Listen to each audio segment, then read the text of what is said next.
say that the VJM04 is mechanically a very straightforward evolution from VJM3, but undoubtedly the biggest changes that we saw over the winter were aerodynamic. With the removal of the double diffuser, that resulted in quite a substantial loss of downforce, which we've been spent the winter trying to recover. All of those sort of changes are under the skin. From the outside, the biggest change you'll see is a move to a roll blade type roll hoop. This gave us a small packaging advantage, we felt, so we went down that route.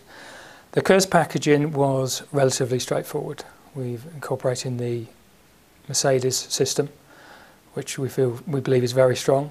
It involves very few compromises in the chassis. Located under the fuel cell, we believe that would be a strong advantage to us in 2011.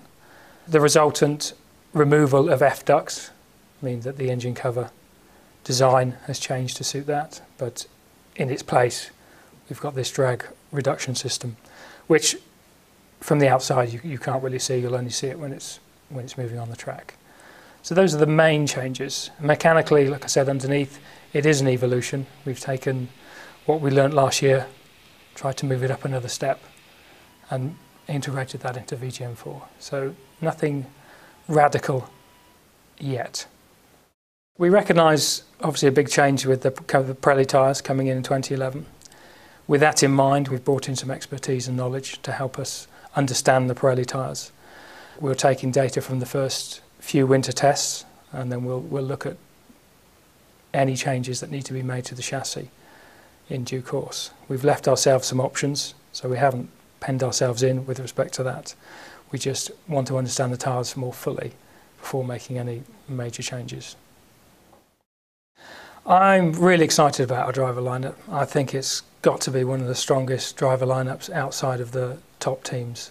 I think we've got some real talent in there, and I'm really looking forward to them getting in there and wringing the neck out of the car and seeing what it's capable of doing. The team's aim for 2011 is to finish at least 2 places higher than 2010. We understand that this is a large ask. We don't underestimate the task in front of us.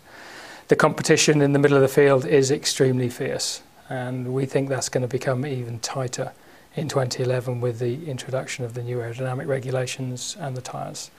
So we know the fight's going to be hard, but we're up for the fight.